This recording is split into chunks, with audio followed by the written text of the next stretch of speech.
E é isso que o autor dos Hebreus vai nos entregar.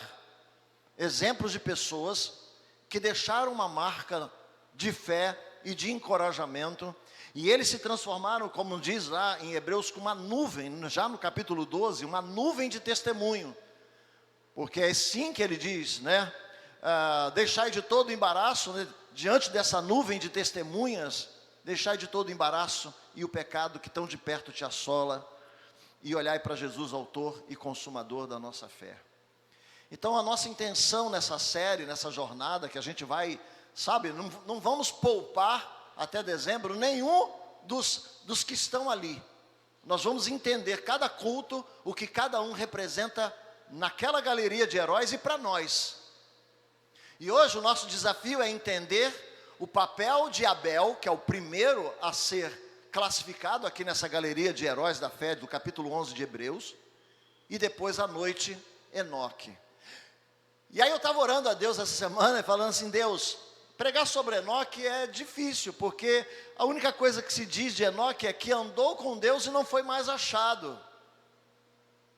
Então Enoque não tem muita substância, muito elemento para se falar. E Deus colocou no meu coração que Enoque é herói da vida cotidiana. Porque andar com Deus 366 anos, sem se desviar, sem se contaminar, dia a dia, olhando para Jesus, apesar de tudo que está ao seu redor, é também heroísmo. Você pode aplaudir Jesus? Então, à noite, vamos falar de Enoque. E agora pela manhã, Abel. E eu queria que você abrisse a sua Bíblia, lá em Hebreus, capítulo de número 11, que tem essa galeria de exemplos, né? Porque na verdade o que o autor de Hebreus está dizendo é: tenham coragem, eu sei que vocês estão vivendo dias difíceis, perseguições, mas lembre que a fé é a certeza das coisas que se esperam, a convicção de fatos que não se veem. E eu vou dar a vocês o exemplo de gente que entendeu isso. E aí ele vai fazer essa lista que começa no capítulo 4, no capítulo 11, versículo 4. Quantos acharam? Diga amém. Pela fé, Abel ofereceu a Deus um sacrifício mais excelente do que Caim, pelo qual obteve testemunho de ser justo, tendo a aprovação de Deus quanto às suas ofertas, e por meio da fé, mesmo depois de morto, ainda fala. Você pode repetir isso comigo? Por meio da fé, mesmo depois de morto, ainda fala. Você pode aplaudir Jesus, querido? Pastor, como é que uma pessoa fala mesmo depois de ter partido? Ela fala porque Deus a usa e usa a sua vida como testemunho. E Abel é testemunho de alguém que está olhando para Deus e avaliando as coisas pela grandeza de Deus. E por isso ele alcança uma excelente oferta. Não porque ele tinha nas suas mãos algo melhor, porque algumas pessoas vão dizer: não, porque ele ofertou um cordeiro que simboliza Jesus, enquanto Caim ofertou coisas da terra. Irmãos, cada um ofertou o que tem. Só que a avaliação não é pelo que tem, a avaliação é pelo que Deus merece. E a diferença é que enquanto Abel pegou algumas coisas e ofereceu a Deus, Caim fez isso, Abel vai entender o seguinte: eu não posso ofertar a Deus sem examinar o melhor que eu posso fazer. Eu preciso de uma revelação. E olha que coisa tremenda, porque a partir de Abel nós vamos entender muitas coisas a respeito nessa nossa relação com Deus. Alguns anos atrás, eu acho que talvez aí uns 10, 11 anos atrás, eu comecei a estudar os heróis da fé não, comecei a estudar os avivalistas do século XVI e o século XVII, 1700 até 1800, que sacudiram os Estados Unidos, que sacudiram a Europa. E aí eu comecei a fazer uma lista para fazer estudo, para comprar livro, para poder começar a estudar Jonathan Edwards. Comecei a ler muito sobre John Wesley, comecei a ler muito sobre Murray, comecei a ler muito sobre alguns outros, como Hudson, né? Nas questões de missões, Carey, que fez missões na China. E aí eu comecei a comprar livros, comecei a ler, e aí eu encontrei um fator muito interessante. E aí eu disse, eu comecei errado. Eu encontrei que todos eles citavam um jovem que morreu com 29 anos, um jovem David Brainerd. O David, ele se converteu ao Senhor, e o seu coração começou a ficar impaciente, porque ele queria dar a Deus alguma coisa que realmente fizesse a diferença. E o David tentou nas igrejas episcopais, e o David tentou em alguns lugares, e nada o satisfazia. Foi estudar em Yale, e lá em Yale ele foi tentar pregar para os jovens, e os jovens o coração desses jovens não ardia, e aí ele tomou uma decisão muito radical. Ele foi para os índios da América do Norte. Uma das tribos mais impactadas pela vida do David Brainerd foi os Delaware, né? Uma tribo que não conhecia Jesus, e centenas de índios e centenas de nativos americanos começaram a se converter, e começou a haver um grande avivamento. E aí o Brainerd ficou, vamos dizer assim, como é que a gente fala quando um jovem cristão está querendo ficar noivo com uma moça cristã? Tem uma coisa que se faz, quem lembra? Corte, né? Começou a cortejar a filha do Jonathan Edwards, que já era um pregador muito conhecido, e estavam se organizando para casar, mas o David ficou muito doente, contraiu tuberculose e continuava pregando. E é engraçado que nem o Jonathan Edwards sabia exatamente como ele fazia missões, e ele tinha um diário.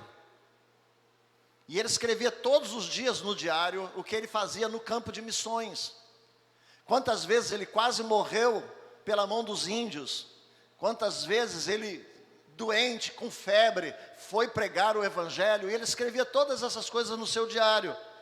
E quando ele ficou muito doente, Edwards mandou, ele disse, vem para minha casa, vem se tratar aqui.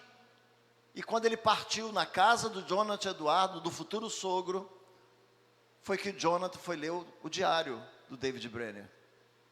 E quando leu o diário do David Brainerd, o coração do Jonathan ficou muito, muito abalado, muito quebrantado. E o Jonathan resolveu escrever um livro com o diário do David Brainerd. Já depois de partir, foi escrever um livro com o diário, que foi o livro que eu fui ler. O diário dele, eu não sei onde está, porque meus livros físicos eu vou emprestando e o pessoal gosta tanto que não quer devolver, mas eu entendo. E é incrível quando você lê o diário do David Brainerd. Você se sente uma faísca no seu coração, uma paixão. E você começa a dizer, Deus, não é possível que eu passe por essa vida. Eu não quero ser um David Brainerd. Eu nem consigo ser um David Brainerd. Eu nem tenho tanto desapego como David Brainerd. Mas eu preciso ser uma faísca e incendiar o coração de algumas pessoas. E é engraçado que o David não pôde fazer em Yale, o David não pôde fazer nas faculdades, o seu diário fez. Começou a levantar jovens como John Wesley, começou a levantar outros jovens, trazia fogo, trazia avivamento, e trouxe um avivamento que o próprio David Brainerd não viu. Mas acontece que mesmo depois de morto, diga comigo, mesmo depois de morto, a vida, o testemunho desse herói da fé continuou falando no coração por séculos e séculos e séculos. Você pode aplaudir Jesus, querido? E é isso que nós estamos entendendo aqui. Quem é Abel? Abel é um homem que não tinha uma referência. Talvez você vai dizer, como assim, pastor? Não tinha lei no tempo de Abel, dizendo, faça isso que Deus vai gostar.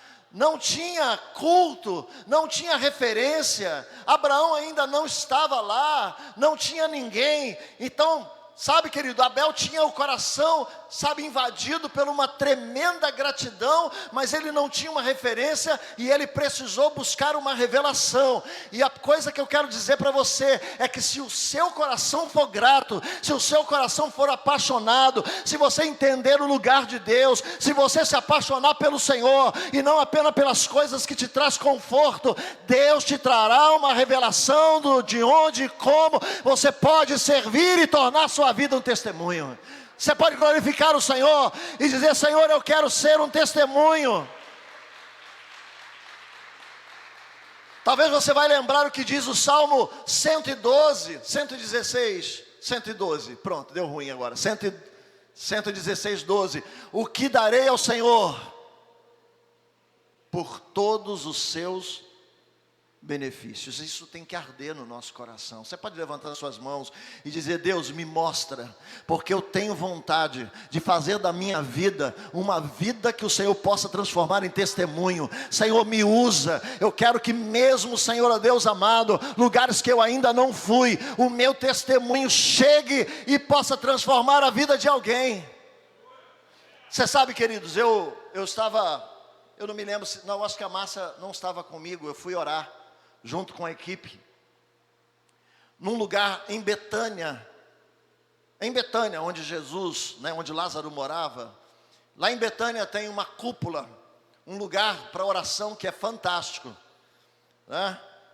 um lugar que você pode, da cúpula, escolher um lugar para olhar para Jerusalém, para as nações do Oriente Médio, estender as mãos dentro dessa cúpula, que pertence a um movimento de oração cristã mundial. Você tem bandeiras de todas as nações. E aí nós fomos lá orar. Eu tinha orado na noite anterior no Muro das Lamentações, e eu queria orar nesse lugar junto com os pastores. E nós fomos para lá orar, buscar o Senhor, clamar, ter essa experiência com gente de outras nações. Tinha gente, tinha asiático lá, falando lá a sua língua, tinha africanos, tinha gente de todas as nações orando por suas nações, gente segurando bandeira. É um lugar incrível. E aí, alguém, eu não me lembro quem foi, pediu para mim orar. E quando eu ia orar, um pastor aqui do Brasil disse, antes do pastor Paulo orar, eu queria dar um testemunho da vida dele. E eu disse, bom, eu conheço o pastor, mas eu não tenho a mínima ideia do que ele sabe da minha vida, né? Como eu também não tenho nada, nenhum problema, deixa ele falar. Ele, pastor, o senhor lembra que o senhor foi convidado, alguns anos atrás, para dar uma palavra num sítio? Eu fui tantos sítios, tanto lugar, e aí eu fui tentando me recordar um pouquinho. Ele disse, o senhor contou sua experiência, e eu me lembro da sua frase. A frase era assim, a maior evidência da falta de Jesus na vida do homem é a sua preguiça de orar. E eu quero dizer uma coisa para o senhor. Desde aquele dia, já fazem mais de 10 anos, a minha vida foi transformada. E desde aquele dia, eu e a minha igreja decidimos tirar um tempo para buscar o Senhor, e Deus fez coisas extraordinárias. O senhor não sabe, mas aquele dia mudou a minha vida. Eu não sabia mesmo. E também não tenho que tratar isso como se fosse algum ganho meu. Mas a verdade é o que você tem vivido e o que você tem feito, e como essa palavra tem agido na sua vida, para que as pessoas possam dizer, eu fui inspirado pela sua vida. Você me constrange, sua vida me impacta, Porque aquele pastor, dizer que ele, não só ele, mas a igreja dele, e depois eu fui na igreja dele, né? Ele me convidou para estar lá, para falar, para conversar, e os testemunhos eram tremendos. Então, queridos, Abel é aquele homem que Deus diz, ele vai continuar falando, porque o que ele fez eu vou propagar. O que ele fez eu vou continuar fazendo com que isso chegue a muitos lugares. E essa é a pergunta que possivelmente Abel fez e que nós temos que fazer também. O que darei a Deus por todos os seus benefícios? Você pode repetir isso assim? O que darei ao Senhor por todos os seus benefícios? Você pode glorificar o Senhor, você pode aplaudir ao Senhor e dizer: Senhor, me mostra, me revela, eu quero. Às vezes a gente não sabe o que fazer, às vezes o amor dentro da gente é tão grande que a gente que escapa. Será que vir no culto é suficiente? O que eu posso fazer? E Deus vai te dar uma revelação. Algum tempo atrás eu li, lembro até do nome, eu não sei muito. Era um gari chamado Zezinho de Caxias. Eu não lembro muito, mas sei que saiu uma reportagem. Porque ele varria a rua cantando hino, louvores, adorando e impactava muita gente. E aí o jornalista perguntou, né, por que ele expressava tanta alegria enquanto varria aquela rua, diferente dos outros que trabalhavam com ele, que parecia que estavam com grande peso. Ele disse: porque eu sinto que eu agrado a Deus enquanto eu o louvo no meu trabalho. Eu sinto que essa é uma forma mais excelente de adorar a Deus, porque aqui, por onde eu passo varrendo, tem pessoas que nunca visitariam a minha igreja. E é incrível quando a gente tem isso no coração, como Deus dá a revelação de como servir. Quem teria a coragem de fazer o que aquela mulher, uma mulher má afamada, segundo, né, o relato bíblico, da cidade de Betânia, que entra na casa de um fariseu chamado Simão, que tinha tido um histórico de lepra, Simão leproso, e essa mulher invade a casa, que ela não foi convidada, ela vai até o lugar onde o banquete estava sendo oferecido, Jesus está à mesa, e ela vai quebrar ali um perfume, vai chorar sob os pés do Senhor, e vai fazer algo que todos criticaram, mas que Jesus viu ali, um amor e uma virtude, que encontrou uma revelação para isso. Se o seu coração tem fome, tem sede de agradar a Deus, Deus vai te dar a oportunidade, e você vai ser um instrumento na presença do Senhor, você vai ser um instrumento de Deus, e por onde você for trabalhar, Deus vai deixar uma marca, e eu quero dizer para você, que o seu testemunho vai chegar antes de você, e mesmo quando você se for, seu testemunho vai continuar falando por você, porque Deus pode fazer isso. Deus pode te usar, como usou Abel. E essa é a primeira relação aqui. Essa é a primeira coisa que vai sendo declarada aqui. Que Abel ofereceu a Deus um sacrifício mais excelente. Por que mais excelente? Porque ele foi pensado, foi desejado, porque o coração veio primeiro. Você entende isso, irmão? Porque o coração veio primeiro. As pessoas podem não entender, mas Deus vai entender quando seu coração está cheio de fome e de sede de agradar ao Senhor. Você vai encontrar um caminho. Pastor, Deus se preocupa com excelência? A excelência para Deus é a intenção do coração. Existem 4 colunas, 4 pilares sobre como alguém se torna excelente. Está pronto aí? Vamos lá. Primeiro, ninguém se torna uma pessoa excelente sem ter grandes intenções. Gente medíocre, gente que está na média, gente que qualquer coisa serve, gente que, sabe, não se esforça para fazer o melhor, nunca será excelente. Ela vai ser aquilo que, né, ela vai fazer o básico. Mas gente de grandes intenções, diga grandes intenções, sempre alcança excelência. Tem que sonhar grande, né? Tem que desejar coisas maiores. Isso era o espírito de Salomão. Se você quer saber quem era Salomão, um sujeito que pediu a Deus sabedoria porque queria fazer coisas maiores. Depois de ter grandes intenções, bom, depois de grandes intenções, você precisa planejar, diga planejar. Planejamento inteligente. Por que ninguém faz coisa excelente por acaso? Não é isso? Ninguém faz coisas excelentes, é só porque está com boas intenções. A gente faz coisas excelentes, tendo intenções grandes e planejando. E às vezes demora, às vezes leva um tempo. Porque uma pessoa excelente, ela não vai fazer de qualquer maneira. Ela vai buscar, planejar, organizar, para que aquilo que ela pensou seja alcançável.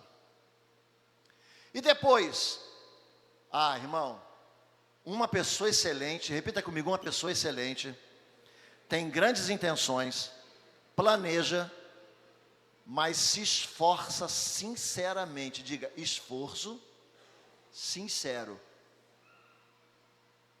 Porque o preguiçoso não rola. O cara que faz tudo meia boca, não rola. O sujeito que se cansa rápido, o cara que finge que pega e não pega, não rola. O cara que diz que vai e não vai, não rola. Então tem que ter esforço sincero. E por último, executar, diga executar, com primazia, primoroso. Como assim? Enquanto não tiver bom, eu vou refazer. Esse é o conjunto básico da excelência. É um sujeito que diz, bom, eu não importa o que as pessoas dão para os seus deuses, eu vou separar o mais excelente ou a mais excelente oferta que eu puder. Eu não estou aqui para impressionar, eu não estou aqui para competir, eu estou aqui para mostrar para Deus como eu o vejo e como considero tão grande e merecedor do que eu estou fazendo. Você entende isso? Como você vê Deus? Quem é Deus? Você não consegue dar a Deus nada se primeiro você não der seu coração, querido. Então nessa caminhada, nessa jornada, pastor, classifica o porquê Abel está nessa galeria de herói. Abel está porque Deus pode transformar a vida e pôde transformar a vida de Abel num testemunho para os outros. E olha como Deus se importa com a excelência. Quando Deus deu a Moisés a planta do tabernáculo, disse, espera aí, não faz nada assim não, porque eu dei a planta, mas eu também coloquei do meu espírito de excelência sobre Bezalel e Ailoabe, né? Eu acho que eu errei o nome, mas é por aí. Esses foram cheios do Espírito Santo para fazer isso. Olha como Deus se importa com a excelência das coisas. Olha como Deus se importa que as coisas sejam feitas para eles e que as pessoas possam ver a excelência de todas essas coisas. Então, queridos, nós queremos fazer tudo com excelência, porque Deus é excelente, porque Deus nos deu o melhor, porque Jesus é o melhor de Deus para nós. Você pode aplaudir ao Senhor, você pode glorificar o Senhor. Amém. Deus busca a excelência. Então o gari lá, o Zezinho, dizia, E o que eu vou fazer? Eu vou ficar varrendo a rua só sendo honesto? Olha aqui, eu sou o cara que estou fazendo o meu trabalho, estou com mal vontade, mas eu estou fazendo? Não, eu vou cantar, eu vou mostrar que essa oportunidade que eu recebi de trabalhar, de sustentar minha família, é tão digna de Deus. Eu quero que as pessoas vejam que mesmo assim, mesmo não estando no trabalho que muitos não gostariam de ter, eu vou mostrar que eu estou grato, que Deus é grande, que Deus é poderoso, porque se eu me tornar maior do que aquilo que faço, Deus vai me promover. Mas enquanto você diz assim, eu não quero isso, eu não gosto disso, eu não pedi isso, querido, você nunca vai ser promovido. Então Abel é o homem que Deus pode transformar a sua vida num grande testemunho. David Brenner é um homem que Deus pôde transformar. 29 anos ele partiu, morreu com 29 anos, um menino, mas com pouco tempo de vida, dos 19 aos 29, 10 anos só, ele se tornou a faísca que pôs fogo nas nações, porque não é o cálculo de Deus, não é matemático, o cálculo de Deus não é por tempo, o cálculo de Deus é pela paixão, é pela entrega. E é isso que nós estamos precisando, de uma igreja apaixonada e que pode transformar a sua vida num testemunho para o Senhor. Quando essa mulher, como Maria de Betânia, foi criticada por Judas, podia vender esse alabastro de unguento, esse pote de unguento, Jesus disse assim, ela já passou por isso, ela já transcendeu essa questão de dinheiro, de valor, de quanto custa no coração dela. O Judas era muito matemático, né? Então ele já fez o cálculo, né, pastor Washington? 300, é quase um ano de trabalho, mano. Mano.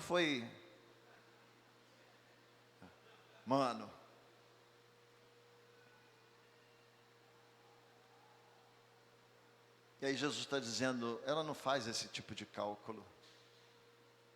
Você está me olhando, está me vendo aqui, beleza? Quem é apaixonado por Jesus não faz cálculo assim, cara. Quem é apaixonado por Jesus não fica medindo o seu esforço. Ah, já fiz a minha parte. Sacode seu irmão e diz assim, que parte, amigo? Não tem esse cálculo. Vou dar um pouco de esforço. Vou dar uma ofertazinha. Tem gente aí que só dá R$100, eu vou dar 120, hein? Não tem esse cálculo para ela. O cálculo dela é só isso, é o que eu posso dar de melhor. É o que darei a Deus por todos os seus benefícios, é o que eu tenho de melhor. É a minha relação de amor, é a minha relação com Deus. O que eu tenho de melhor? E a gente não fica fazendo cálculo para Deus quando o nosso coração está incendiado por Deus. E aí Jesus vai dizer uma coisa para todo mundo, e diz, e tem mais, eu quero dizer uma coisa para você, a importância que eu dou por um amor que se transforma numa oferta. Enquanto, aleluia, esse evangelho for pregado, enquanto esse evangelho for anunciado, se fará menção do que essa mulher fez, porque o nome dela, a vida e a sua oferta vai transcender o seu tempo de vida, e a história saberá o que ela fez em todos os lugares do planeta. Você pode aplaudir ao Senhor, querido? Agora você compare aqui comigo. Uma mulher que não faz cálculo do que tem, que não disse para Jesus, eu estou te jogando aqui esse negócio que é caro, recebe Jesus.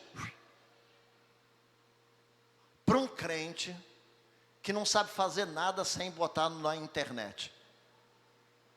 Para um crente que não sabe fazer uma coisa boa sem dizer para as pessoas que fez. Eu conheço gente, irmãos, que ele não consegue fazer nada sem que leve uma vantagem sobre o que fez.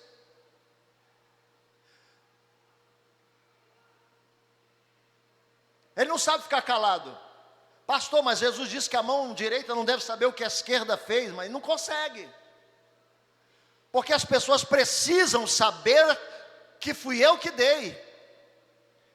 Eu conto aqui de um irmão, lá no tempo da igreja pequena lá, que passou na casa de uma irmã, fez uma visita, orou por ela, ela foi curada, a irmã foi para a igreja, ele também foi, ela foi chamada para dar testemunho, e ela começou a testemunhar, e não falava do nome dele de jeito nenhum, só dizia que um irmão foi lhe visitar, um irmão foi na minha casa, um irmão esteve lá, orou por mim, ele não aguentou, lá de trás ele gritou, fala o nome do irmão.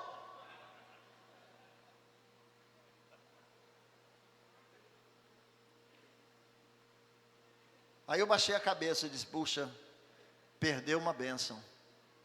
Porque se ele já levou a glória que queria, Deus não tem mais nada para entregá-lo.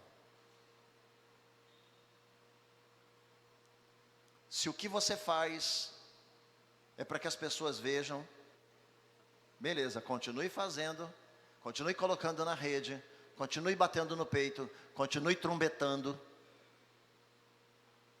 mas não peça a Deus e não diga para Deus, e a minha recompensa? Jesus vai dizer, eu nunca te conheci. Mas eu fiz um bocado de coisa no teu nome. Não vi não. Não, Jesus, que é isso? O senhor não tem Instagram, Jesus. O senhor está muito desconectado. Eu fiz isso aí, recebi mais de 1000 curtidas. E o senhor não curtiu? Jesus não tem um Instagram. Mas as bocas miúdas falaram. O senhor não tem ouvido para ouvir o que as bocas miúdas falam? Não. E aí a minha pergunta para você é, se você quer fazer propaganda das coisas que faz, ou deixar que Deus a transforme em testemunho.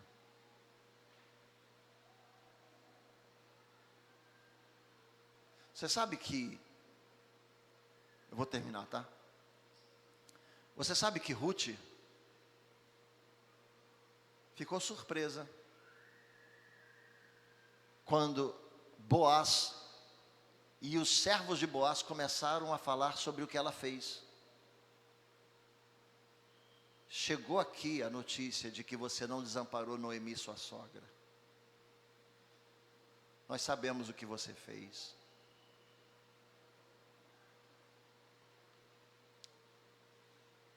A sua dignidade chegou aqui. A sua fama, a qual você não espalhou, chegou aqui.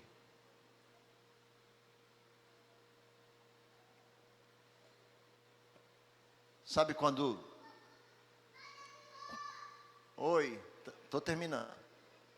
Você sabe quando os anjos... Aliás, você sabe quando os servos do Senhor, os servos de Cornélio chegaram para Pedro? Antes deles chegarem na casa de Pedro, o anjo do Senhor apareceu para Cornélio, lá no capítulo 10 de Atos dos Apóstolos, e disse: as tuas ofertas subiram ao coração de Deus. E eu vim por causa das tuas ofertas.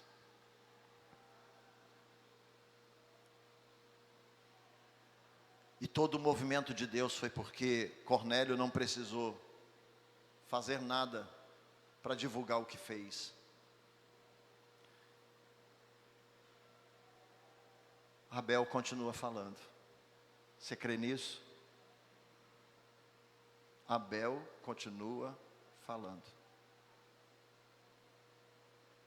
Você não precisa se expor. Você não precisa tocar trombeta. A única coisa que você precisa é que Deus aprove. Porque a Bíblia diz que Deus aprovou. Se Deus te aprova, Ele também transforma a sua vida de uma forma poderosa. Você pode aplaudir ao Senhor e ficar de pé em nome de Jesus. Amém. Você pode aplaudir ao Senhor com vontade, Jesus. Te adoramos, Senhor. Aleluia. adoramos, Jesus.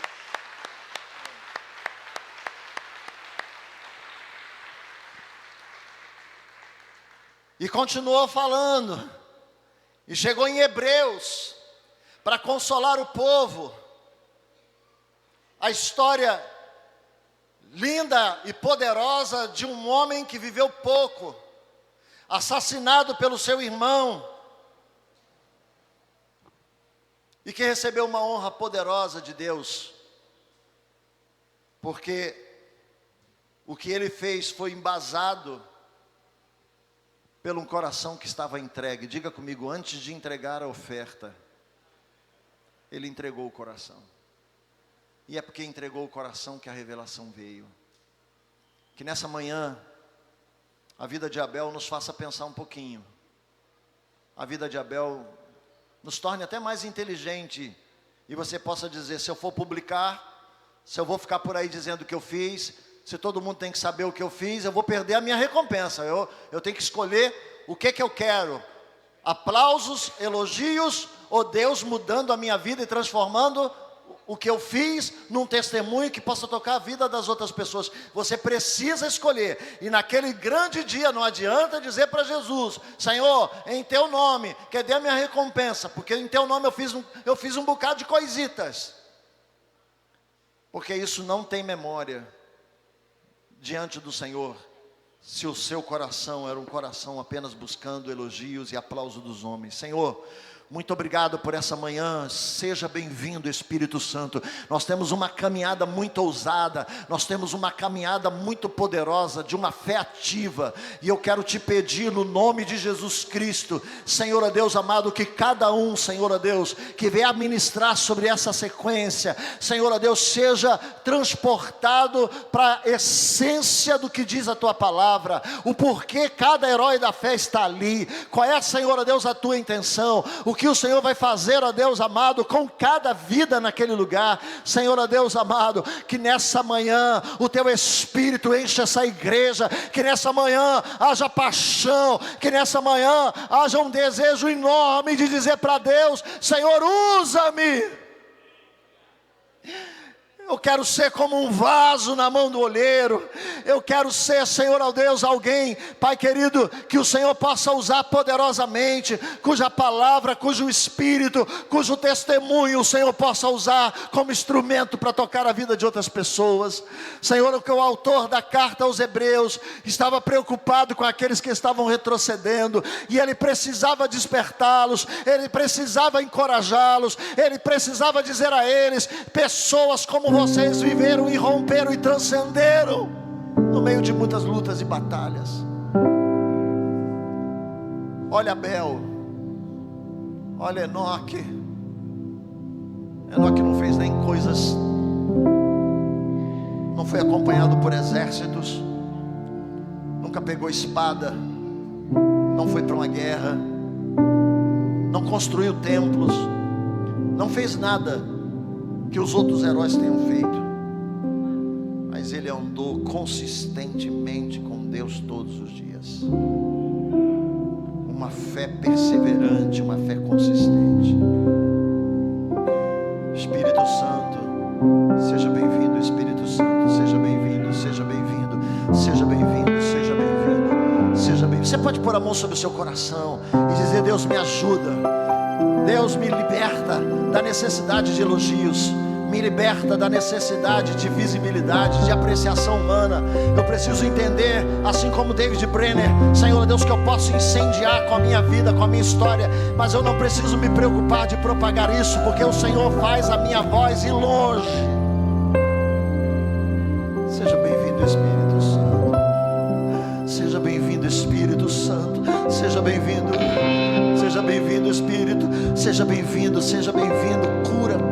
Cura a nossa vida, cura a nossa alma, cura das nossas necessidades, cura, Senhor, porque só o Senhor pode dar a cada um, segundo o Senhor, ó Deus amado, a recompensa por cada obra. Cura.